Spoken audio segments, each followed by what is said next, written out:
ኢትዮጵያ ላለፉት 30 ምናምን ዓመታት የባህር በር አልባ እንድትሆን በፖለቲካ ሲራ ተሲሮባት ለረጅም በሚባል ጊዜ በኢኮኖሚ ተጎድተን ቆይተናል። እንደ ሀገር ተጎድተናል። አላስፈላጊ የሆኑ ወጪዎችን ስናወጣ ቆይተናል። አንዳንድ ጊዜም ወደብ ላይ እኮ ሳቦቴጅ የሚሰራበትም ሁኔታ አለ። በጊዜ ወደ አገር ውስጥ ደርሶ ማህበረሰባችን እንዳይጠቀም ጭምር የሚደረግበትም ሁኔታ አለና ይህን ሁሉ ችግር ለመፍታት የሚያስችለን ወደ ቀይ ባህር ስንመለስ ነው።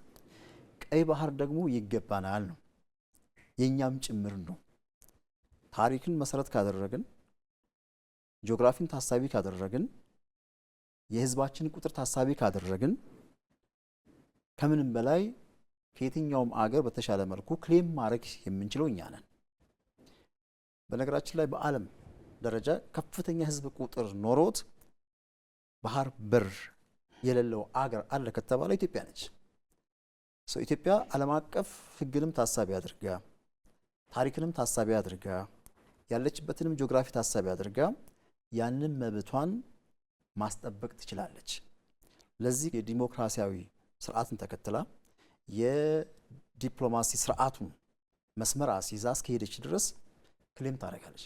በዲፕሎማሲ ስርዓት ውስጥ አድቮኬሲ ብለን የምንለው አድቮኬሲ በአጭር ጊዜ ውስጥ ማለት አቺቭ ለማድረግ የሚሰሩ ስራዎች ናቸው። አንደኛ በአጭር ጊዜ ውስጥ ልንሰራ የምንችላቸውን ስራዎችን ከግንዛቤ አስገብቶ በዛ አግባብ አቅዶ መስራት። ሁለተኛው ደግሞ ኢን ዘ ሎንግ ተርም ከረጅም ጊዜ በኋላ እዛ ላይ ምንድነው የሚዲያ ተቋሞችን በገንባት ትልቅ ተቋሞችን በገንባት በቀጠናው አካባቢ ካለው ማህበረሰብ ጋር ጠንካራ ትስስር እንዲኖር ማድረግ፣ ስለ ኢትዮጵያ ያላቸው አመለካከትና አስተሳሰብ እንዲቀየር አድርጎ የኢትዮጵያን ጥቅም ኢን ዘ ሎንግ ተርም በደንብ ማስከበር የሚቻልበት ሁኔታ አለ።